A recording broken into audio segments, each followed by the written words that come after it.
Ассаламу алейкум ва рахматуллахи баракатуху. Мир вам. Силерге Аллах Субханаху ва Тааланын тынчылыгы, мээрими болсун. Мы сегодня начинаем цикл передач. Бүгүнтөн баштап биз адеп ахлактуулук жөнүндөгү баяндар циклин баштаган атабыз. Начинать тему о благонравии с норовоучения. Исламда канткенде адеп ахлактуу болуу дегеле ушул жакшы мүнөздүү адеп ахлактуу болуу деген эмне? Бул теманы түшүндүрүп атып, эми кургак эле акыл үйрөтсөк, жөн эле бир кептерди айтмыш болсок, ал биринчиден өтө сууз болот жана пайдасы дагы болбойт. Анан калса биздин ар бирибизде кандайдыр кемчиликтерибиз бар эмеспи? Жайбаракат отуруп, бири-бирибизге мажбурлап, ойду таңуулабай, инсан эмне үчүн адеп ахлактуу болуш керектигин талкуулап түшүнүшү өтө маанилүү деп ойлойм. Негизгиси аны түшүнүү баарыбызга кызыктуу жана пайдалуу болот. Биринчи кезекте мен адеп ахлактуу болуу үчүн кулк мүнөздү жакшыртуу, мыкты кылуу боюнча эмне кылыш керектиги жөнүндө кандайдыр бир кеңештерди берсем туура болобу деп турам. Кээде жашообузда ушундай бир кырдаалдарга туш болобуз. Ошол кырдаалдан өмүр бою жетерлик сабак өрнөк алабыз. Адам өзүнүн жан дүйнөсүн жакшыртууга аракеттенет. Жан дүйнөсүн мыкты кылууга далаалаттанат. Биздеги баштан өткөргөн жашообуздагы, өмүрүбүздөгү тажрыйбалар кулк мүнөзүбүзгө оң таасирин тийгизет. Жашоодо көп нерсени көргөн акылман инсандарды биз демейде, анын рухий тажрыйбасы бай, адеп ахлагы мыкты деп айтып калат эмеспизби? Ал инсан адеп ахлактуу, жакшы мүнөздүү, айкөл, кечиримдүү, чынчыл болот дейбиз демейде. Биздин ислам дини дагы баарыбыздан так мына ошондой жакшы мүнөздүү, адеп ахлактуу, мыкты кулк мүнөздүү болууга, асыл сабаттардын ээси болгонго үндөйт. Итак, начнем с того, что дает верующий. Анда эмесе адеп ахлактуу, жакшы кулк мүнөздүү болуу инсанга дегеле эмне берет? Мисал келтирейин. Кээде баяндарда айрым адамдар мага дегеле бул дин деген өзү эмне, ислам деген эмне деп суроо беришет. Бир караганда бул аябай эле бир жөнөкөй бир суроодой туюлат. Көпчүлүк алымдар буга кеңири бир илимий өңүттө Аллах Субханаху ва Таала берген шариаттык негизде динди бир универсалдуу бир алкакта түшүндүрүүгө аракеттенишет. А бирок биздин пайгамбарыбыз Мухаммад саллаллаху алейхи ва саллям дин деген, ислам деген суроого болгону бир сөз менен эле жооп берип койгон. Что такое ислам? Ответил всего одним лишь словом. Однажды один бедуин. Бир ирет чөлдүк бир бедуин пайгамбар саллаллаху алейхи ва саллямдан дин деген эмне деп суроо берет. Ислам деген эмне деп суроо берет. Аллахтын элчиси буга хуснул хулк, жакшы кулк мүнөздүүлүк деди. Жакшы кулк мүнөздүүлүк жөнүндө айтканда төмөнкү хадисти мисалдасак болот. Привести следующий хадис. Самое тяжелое, что будет на весах в судный день. Кыямат күнү таразада эң оор отурган нерсе Кудайдан корккон такыбалык жана жакшы кулк мүнөз, тагыраак айтканда хуснул хулк деди ал. Ушул эки сыпат бири-бири менен байланышкан. Такыбалык жана жакшы кулк мүнөздүүлүк куштун эки канаты сыяктуу бирин-бири толуктарып турат. Эки канаттын бири-бири баланстанганда гана уча алат. Көрдүңөрбү? Пайгамбар саллаллаху алейхи ва саллямдын намаздардын нече ирет көп окулганын, кармалган орозолорду же курулган мечиттердин санын айткан жок да ал. Или даже построенных мечетей. Хотя это все. Болбосо бул иштердин деле сообу чоң жана маанилүү бул иштер.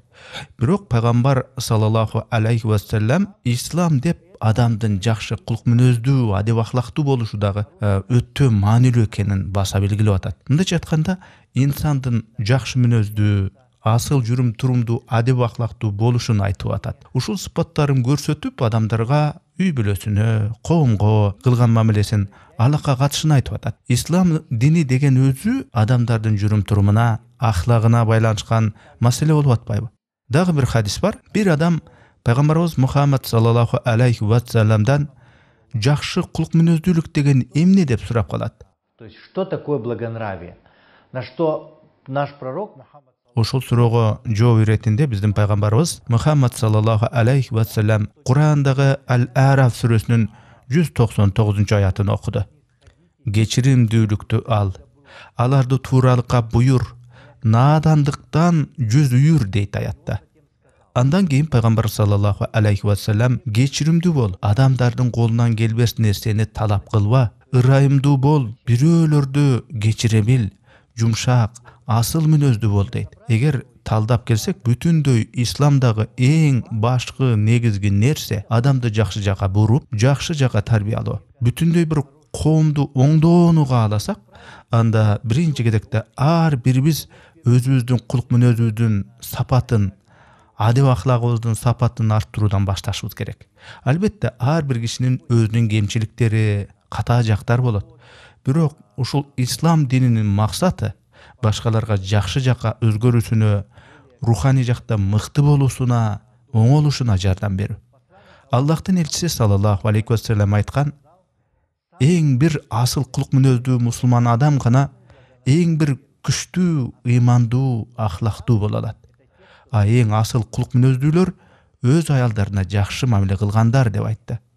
А бирок адегенде эң кур дегенде аябай бир маанилүү маселеден башташыбыз керек. Эмне себептен азыркы заманда бүгүнкү күндөрдө биздин коомдо көпчүлүк мусулмандар жашаган өлкөдө, мына бизде адамдын адеп ахлагы, жүрүм туруму, кулк мүнөзү актуалдуу тема болуп атат. Себеби бул маселе көпчүлүктү ойлоткон маселе болсо керек. Макул болсоңор керек. Бир жагынан карасаң, динди карманган мусулмандардын саны өсүп эле аткандай, бирок руханий жактан кризиске батуу, адеп ахлак деградациясы болуп атканы таң калыштуу. Мечиттер жабырап курулуп эле атат. Жума намаздарда мечиттерде толуп эл батпайт. Көчөлөрдө карасаң, мусулманча кийинген эркектер, аялдарыбыз деле көбөйгөнсүйт. Бирок тилекке каршы кээ бир мусулман агайын эже карындаштарыбыздын адамдык адеп ахлагы, жүрүм туруму, адамдык сапаттарын көрүп кейисиң. Оставляет желать лучшего. А может, все-таки ответ на это? Мүмкүн буга жооп ошолордун билим деңгээлинин, сабатынын төмөндүгүдүр. Же үй бүлөдөгү тарбия таалимдин жоктугунандыр. Анткени кээде байкайбыз го, сабатсыз, үйдө татыктуу тарбия көрбөгөн көпчүлүк адамдар динге келишет, тим эле намаздарды катыра окушат. Сыртынан көрсөң сакалы бар, кийинген мусулманча, бирок көп учурда алардын коомдогу сүйлөгөн эткени, кылгандары жөнөкөй эле бир адамдык сапаттардан кыйла алыс болуп калууда. Порядочности, культуры. А бывает, что наоборот, человек... Же тескерисинче, билимсиз, сабатсыз болсо дагы адептүү, жакшы кулк мүнөздүү инсандар бар.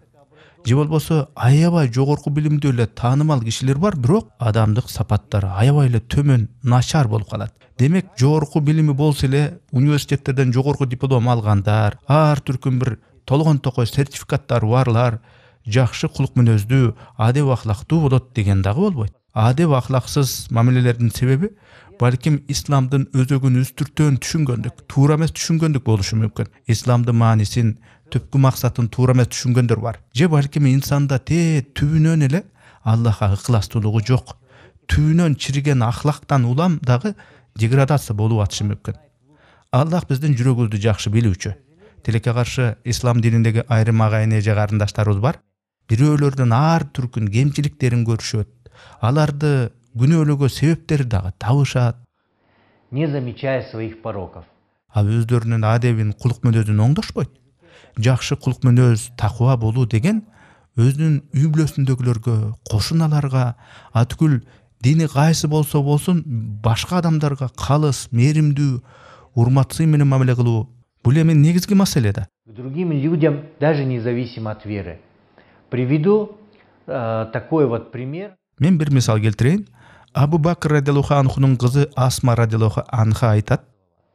При жизни пророка Мухаммада саллаллаху алейхи вассалам Пайгамбар Мухаммад саллаллаху алейхи вассаламдын көзүнүн тирүүсүндө отбарас дининдеги менин энекем мага зыяраттап мени көрүү үчүн келди. Анан мен Аллахтын элчисинен апакем менен сүйлөшө берсем болобу десем, ал уруксат берди деп эскерет.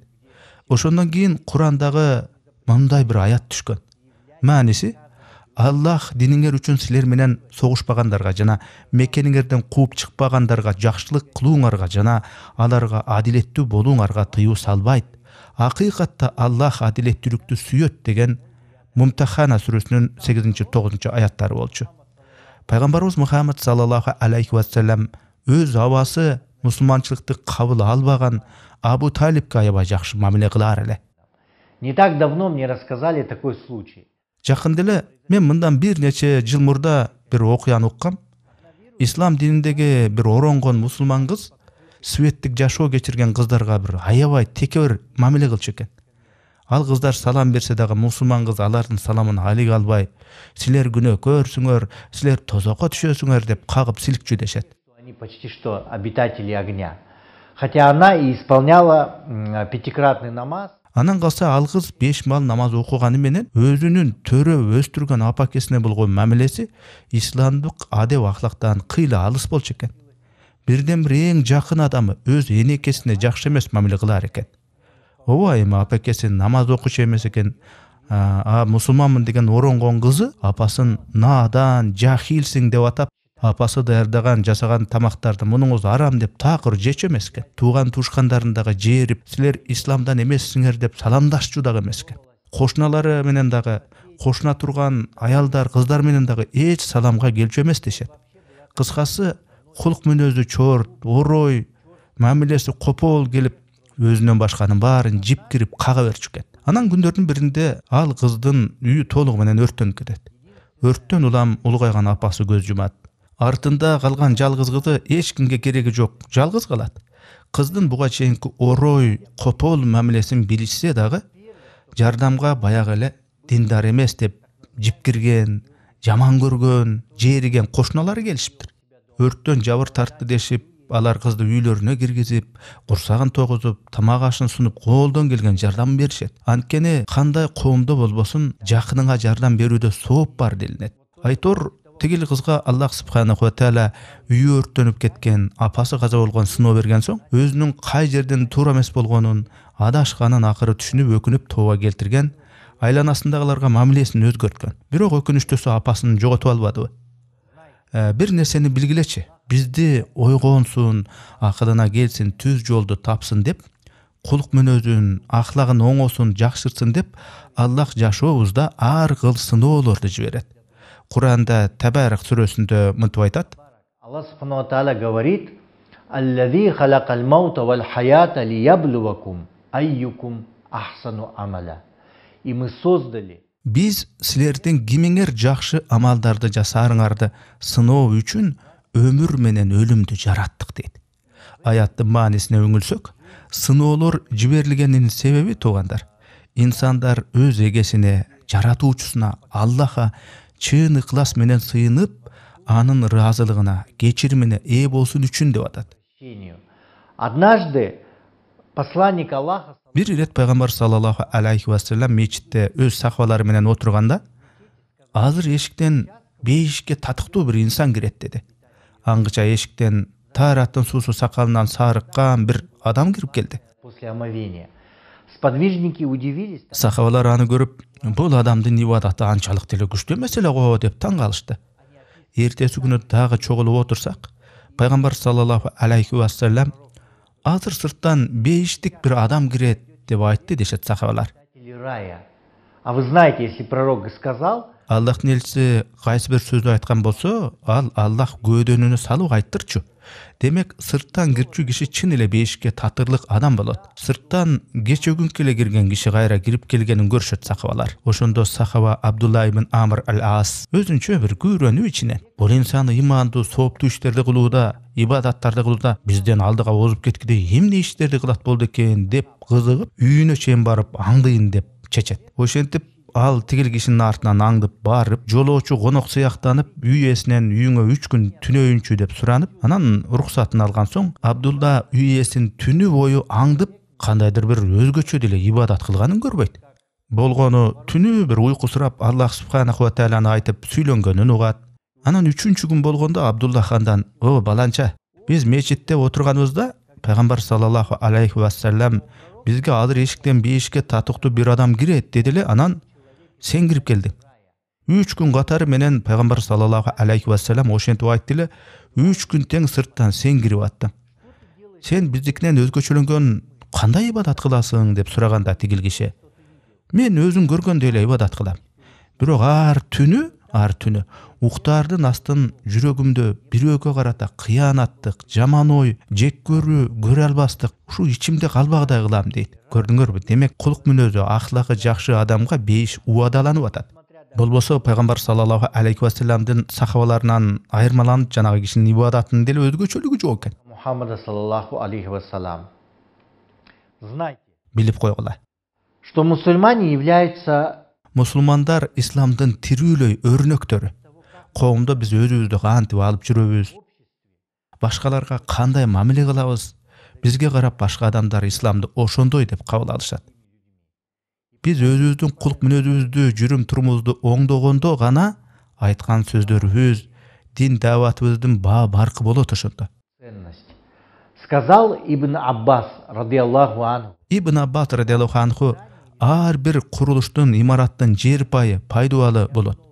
Ислам дининин пайдубалы жакшы кулук мүнөз, хуснул хулк деген. Мындайча айтканда, инсандын коомдо алып жүргөн адеби, кулук мүнөзү, жүрүм туруму. Адамдар сиздин эмнени сүйлөп атканыңызды гана укпастан, ал сөздөрдү ким кантип жеткизип атат, ошону дагы мындай байкап турушат. Анткени айрым бирөөлөр динди өтө копол формада таңуулай беришет. Баян кылып атканда коркутуп, жекирип, башкаларды айыптап, а өздөрүнүн кемчиликтерин унутуп коюшат.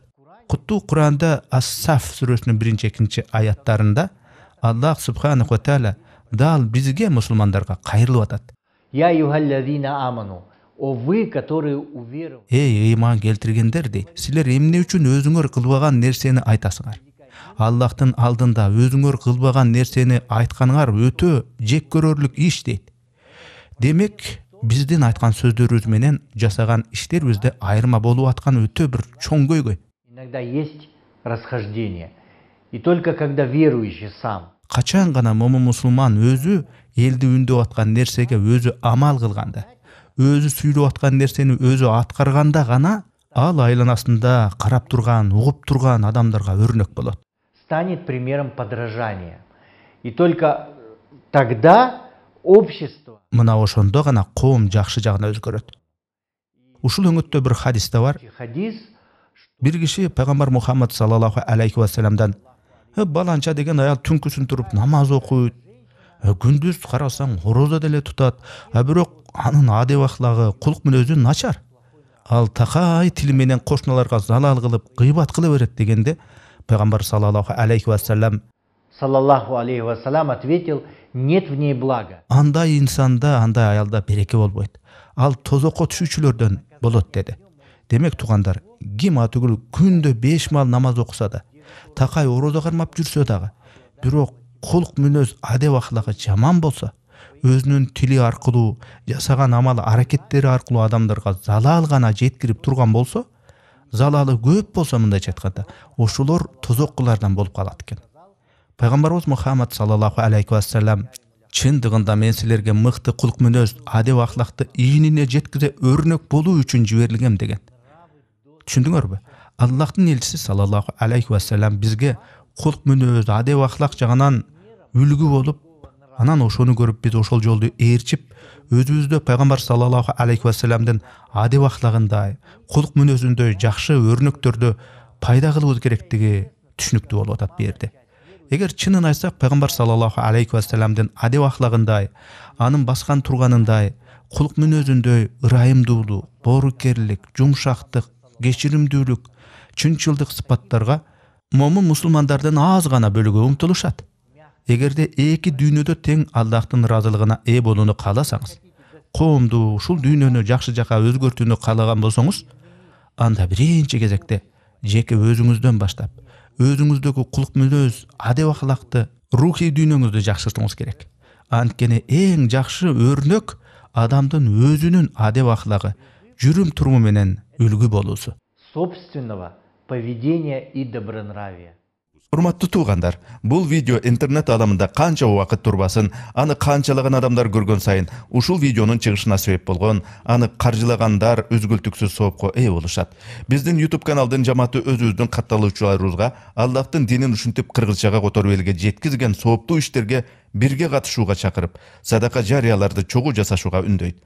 Бул сыяктуу видеолордон түшкөн каржы башка тилдерден көз майды коротуп которгон, аны аудиолоштуруп окуган, видеолоштуруп иреттештирип мээнеттенген жамааттын иши үчүн ыйгарылат. Аллах кимге кааласа соопту көбөйтүп берет. Чындыгында Аллах баарын камтуучу, билүүчү.